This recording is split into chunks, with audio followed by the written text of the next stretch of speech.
కృష్ణా జిల్లా మచిలీపట్నంలో వైసీపీకి భారీ షాక్ తగిలింది. మాజీ మంత్రి పేర్ని నాని వీర విధేయులు వైసీపీకి రాజీనామా చేశారు. తాళపాలెం మాజీ సర్పంచ్ వాలిశెట్టి రవిశంకర్, కేడీసీసీ బ్యాంక్ మాజీ డైరెక్టర్ శ్రీకాకుళపు బాబు, ఫిషర్మెన్ సొసైటీ అధ్యక్షులు బలగం రాఘవయ్య, మరో 50 మంది కార్యకర్తలు వైసీపీకి రిజైన్ చేశారు. పార్టీలో అవమానాలు తట్టుకోలేక రాజీనామా చేస్తున్నట్టు వాలిశెట్టి రవి, శ్రీకాకుళపు బాబు, రాఘవయ్య తెలిపారు. కృషి చేస్తూ ఈ తాళపాలెం గ్రామ పంచాయతీలో 2 సార్లు సర్పంచ్గా ఎన్నికవడం జరిగింది. వైఎస్ఆర్ కాంగ్రెస్ పార్టీ, వైఎస్ఆర్ అనేది పార్టీ పేరులో ఉండగానే కానీ ఆయన ఆశయాలు ఎక్కడ కూడా రాను రాను మరీ క్షీణించే పరిస్థితి కనబడుతుంది.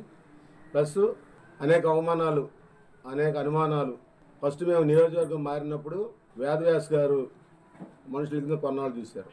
బాలశౌరి గారు వచ్చిన తర్వాత అంటే ఆయన కూడా మేము కార్యకర్తలు అంటే పార్టీనే. బాలశౌరి గారు కానీ ఆ రోజున పేర్ని వెంకటరామయ్య గారు కానీ ఇద్దరు కూడా వైఎస్ఆర్సీపీ అభ్యర్థిగా గెలుపొందిన వాళ్ళే.